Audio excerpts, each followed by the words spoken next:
osprey, turkey vultures, your hawks, or your eagles, females are larger. That's just the way nature builds them, and they're the dominant bird of the two.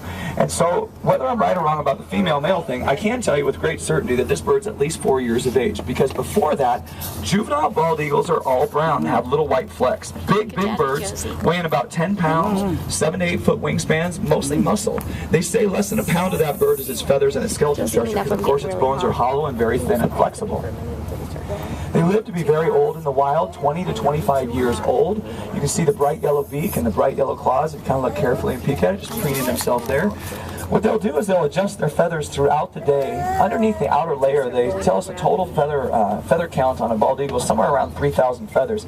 Underneath the outer layer, there's a bunch of little tiny ones, and they'll let the breeze fluff next to their body to cool them off in the heat of the summer, or they'll sit in the sun and trap warm air by shifting those feathers around to help warm them up in the cold of the winter. So they do stay here year-round. Plenty of food up and down the river with birds and small animals, and of course fish, which they can grab off the top of the water if the opportunity arises. The other reason that we look for them high up in the trees and tucked in is they got a pretty adversarial relationship with the osprey. You see, the reason the osprey nests in the open, and one of the things that you'll always see an adult with the babies, is because the bald eagle like to come down and make little osprey McNuggets out of them. It's one of their favorite things to grab and eat.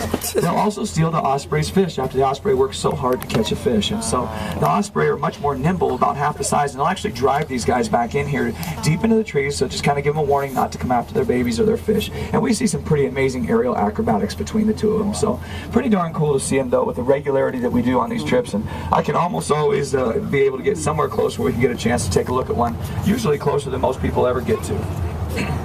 All right, let's continue downstream. We're on our way to Hellgate, doing a pretty good job on our timing. I'd like to point out the one tree that sits down there by itself on the hillside as we make our turn here, that stands all alone by itself, because the biologists in this area will tell you that's a very unique tree. If you notice very carefully, it looks nothing like the ones around it. Neither is it the same size, not really the same color, definitely not the same shape as others. And that's because it is actually a U.S. cellular tree. Yeah. It is. That is, I'm not kidding you. When that thing appeared one fall, I came down here salmon fishing in my drift boat, and I was like, have I driven this route thousands and thousands of times and never seen that tree? And my partner said, no, didn't you read the article in the paper? I don't read our local paper because they usually talk bad about me. And that's it, right there. That's actually a U.S. cellular tower that they asked them to put in the shape of a tree to kind of reduce the way it looked along the hillside here. So just kind of a wild little thing.